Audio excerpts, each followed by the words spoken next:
তাদেরকে শাহাদাতের মর্যাদা দান করেন।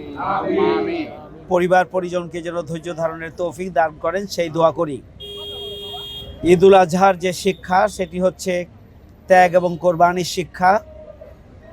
ঈদুল আজহার শিক্ষা হচ্ছে ভ্রাতৃত্বের বন্ধনে আবদ্ধ হয়ে একটা ভ্রাতৃত্বপূর্ণ সমাজ গড়ে তোলা, ঐক্যবদ্ধ থাকার চেতনা গড়ে তোলা।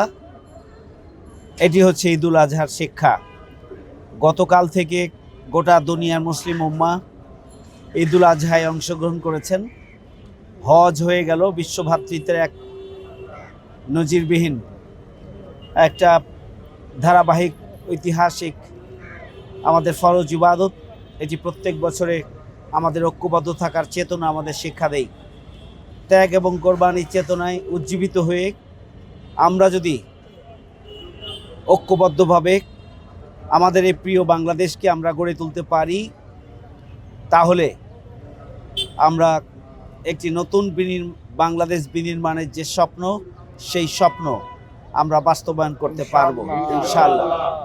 আমি দেশের ঢাকাবাসী, চাঁপাইনবাবগঞ্জবাসী সহ দেশের সর্বস্তরের জনগণকে আবারও বাংলাদেশ জামায়াত ইসলামের পক্ষ থেকে এবং আমার পক্ষ থেকে, আমাদের পক্ষ থেকে সবাইকে ঈদুল আজহার শুভেচ্ছা জানাচ্ছি। আসুন ত্যাগ এবং কোরবানির চেতনায় আমরা উজ্জীবিত হই, পরস্পরের জন্য আমরা হয়ে যাই এবং সবাই ঐক্যবদ্ধভাবে আমাদের প্রিয় দেশকে আমরা এগিয়ে নিই। ঐক্যবদ্ধভাবে আমরা আমাদের প্রিয় উম্মাকে আমরা এগিয়ে নিই এবং বিশ্বে যে সংঘাত, যে সন্ত্রাস এবং মুসলিম উম্মার উপরে যে জুলুম, নির্যাতন, যুদ্ধ চাপিয়ে দেওয়া হয়েছে, আসুন আমরা ঐক্যবদ্ধভাবে সেই পরিস্থিতি মোকাবেলা করার জন্য নিজ নিজ অবস্থান থেকে আমরা ভূমিকা পালন করি।